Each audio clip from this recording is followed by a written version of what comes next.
Le renouvellement de Vasseur est arrivé, tant attendu depuis plusieurs semaines. Nous en avons également parlé la semaine dernière en confirmant la nouvelle, et Ferrari a officialisé ce matin à 7h sur ses réseaux sociaux.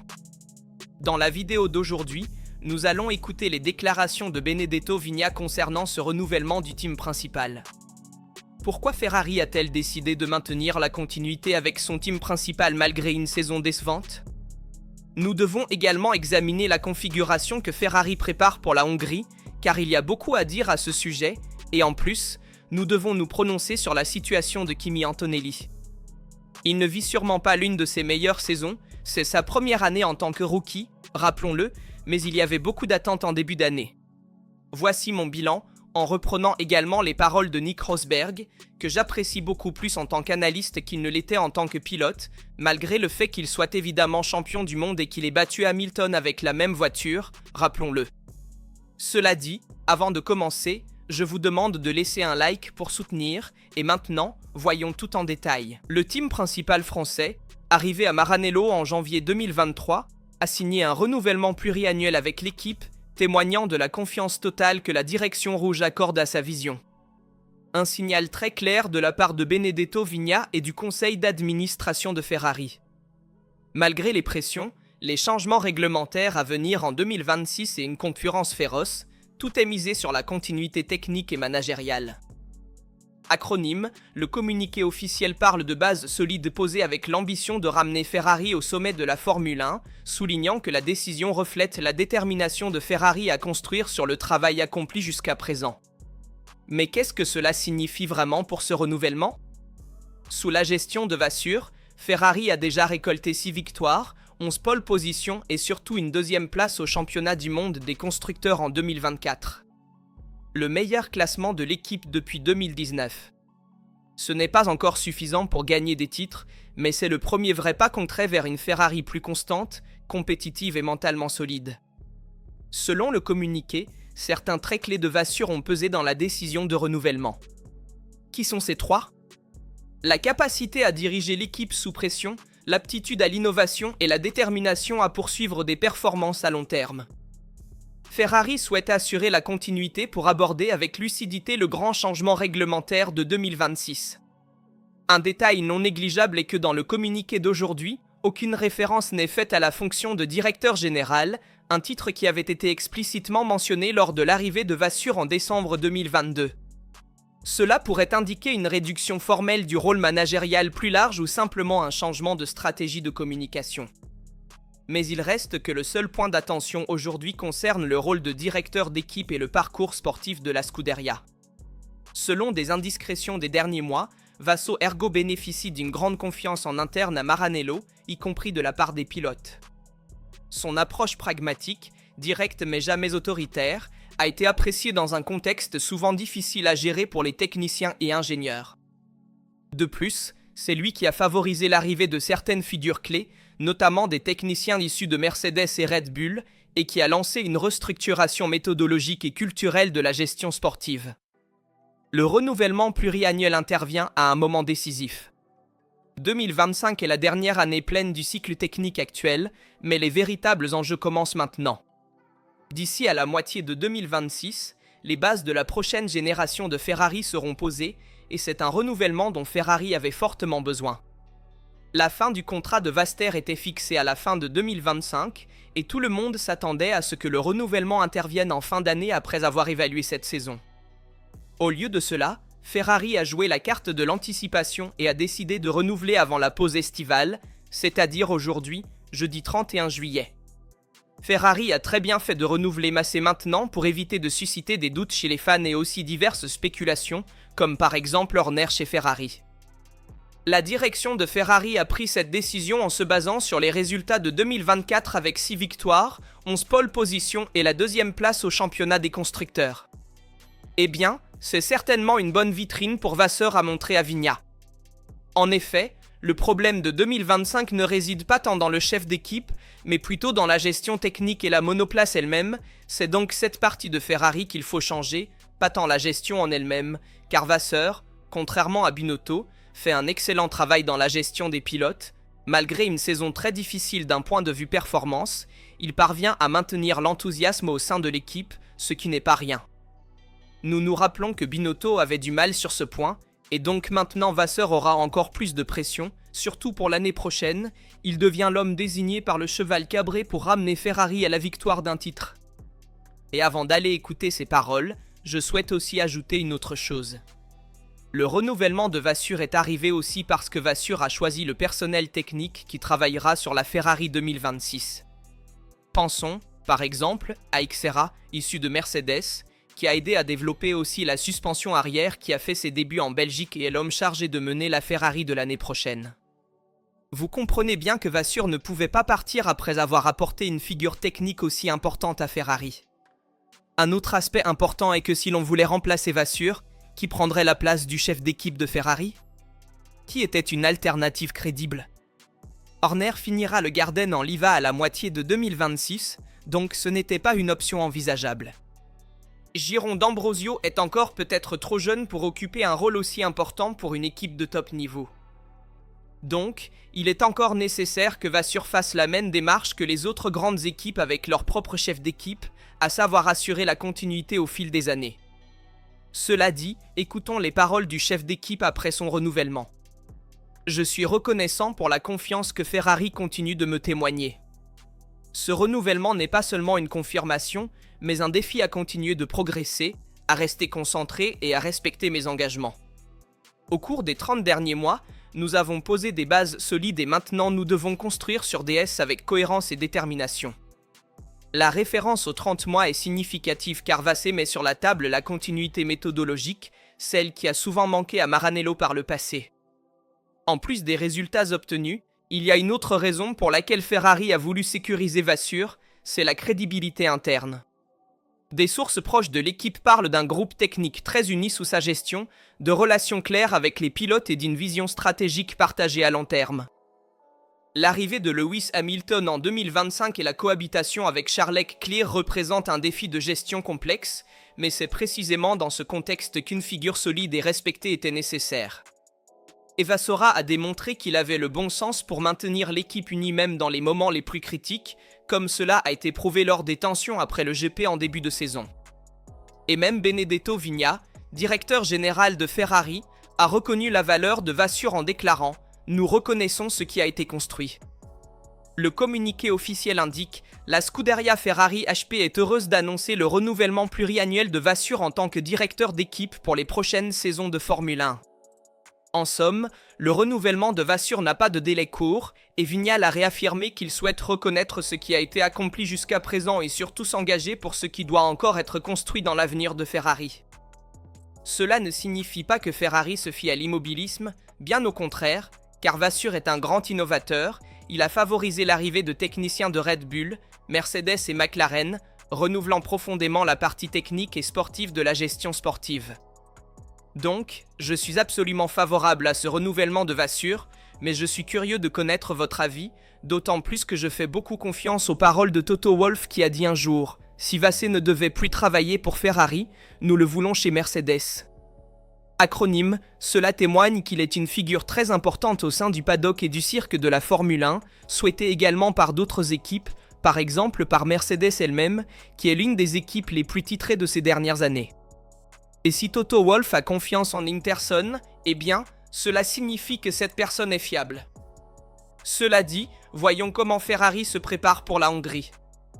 Nous l'avons dit à plusieurs reprises, Budapest sera le véritable test de la nouvelle suspension arrière de Ferrari, précisément parce que l'asphalte technique et sinueux du Hungaroring pourra nous faire comprendre si cette mise à jour est vraiment la clé du changement pour Ferrari.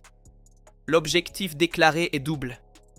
Tout d'abord, il faut garantir une réponse plus prévisible et modulable lors de la phase de chargement et de déchargement.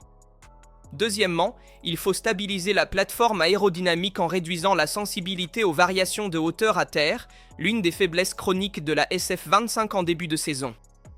Certainement en Belgique, nous avons observé des retours positifs concernant la nouvelle suspension, et comme il y avait aussi le week-end, le sprint n'a offert qu'une seule séance d'essai libre, limitant considérablement la possibilité d'affiner le réglage de Ferrari.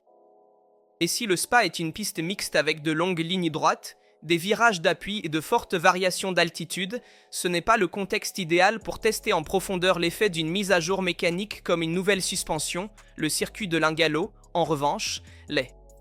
C'est un tracé de type arrêt avec des virages lents et une forte demande en traction mécanique, où la véritable efficacité de la nouvelle suspension arrière se révélera. Ici, le travail effectué par les techniciens de l'équipe Xterra sera mis à l'épreuve sérieusement, et pas seulement pour la performance pure. Ce qui compte, c'est la cohérence entre les données du simulateur et le retour sur la piste.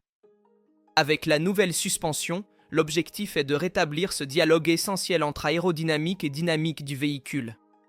Ce n'est qu'ainsi que l'on pourra développer des mises à jour vraiment efficaces et ciblées.